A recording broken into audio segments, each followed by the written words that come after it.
Salut à tous! Alors voilà, je fais partie des centaines de milliers de victimes de la Covid-19. Oui, je dis la Covid. Je n'ai pas été épargnée et comme beaucoup, j'ai perdu le goût et l'odorat. En regardant une émission à la télé sur les rencontres et l'amour. Si l'amour est une science, il n'échappera pas à notre microscope. Bienvenue dans The Love Experiment.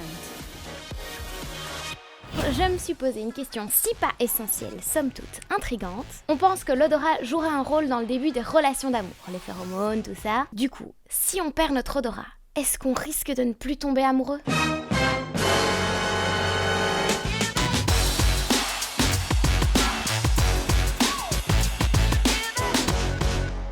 Déjà, on va comprendre comment ça fonctionne. Notre organisme fabrique plein d'hormones. La dopamine, la sérotonine, l'adrénaline, l'insuline, bref, une cinquantaine d'hormones qui sont produites par notre corps et qui restent dans notre corps. Tout le contraire des phéromones qui sont fabriquées par notre corps mais qui ne restent pas dans l'organisme. Bon, une phéromone, qu'est-ce que c'est ? C'est un composé chimique qui est fabriqué par un animal et qui est capté par un individu de la même espèce. Mais si les animaux captent les phéromones à de très grandes distances, donc par exemple une chatte en chaleur va attirer tous les chats du quartier à des kilomètres à la ronde, et bien chez l'homme, la captation se fait à une plus courte distance. Ou alors il faut un téléphone portable, du réseau et de la batterie. Mais l'existence des phéromones chez l'humain ne fait pas l'unanimité. Du coup, j'en ai parlé avec François Verhegen, chargé de cours et chef de travaux à l'université de Gembloux. Aujourd'hui, nous n'avons aucune démonstration de l'existence de phéromones chez les humains.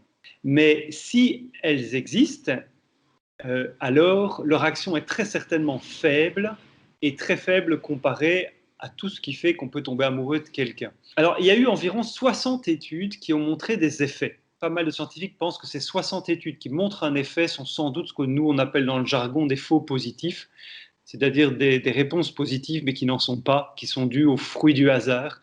Parce qu'à côté de ces 60 études qui ont montré un effet, il y en a certainement beaucoup plus qui n'ont démontré aucun effet en fait.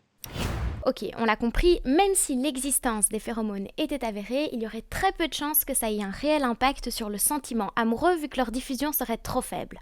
Je pense que celui qui perd l'odorat ne perdra pas sa capacité à tomber amoureux, ne va pas se mettre à tomber amoureux de personnes qui normalement ne lui conviendraient pas, parce qu'encore une fois, si phéromones il y a, elle joue un rôle très faible dans l'établissement de couple. Autre chose, si on part du principe qu'on dégage et qu'on reçoit bien les phéromones, certains scientifiques expliquent qu'on aurait un organe récepteur des phéromones. L'organe voméronasal.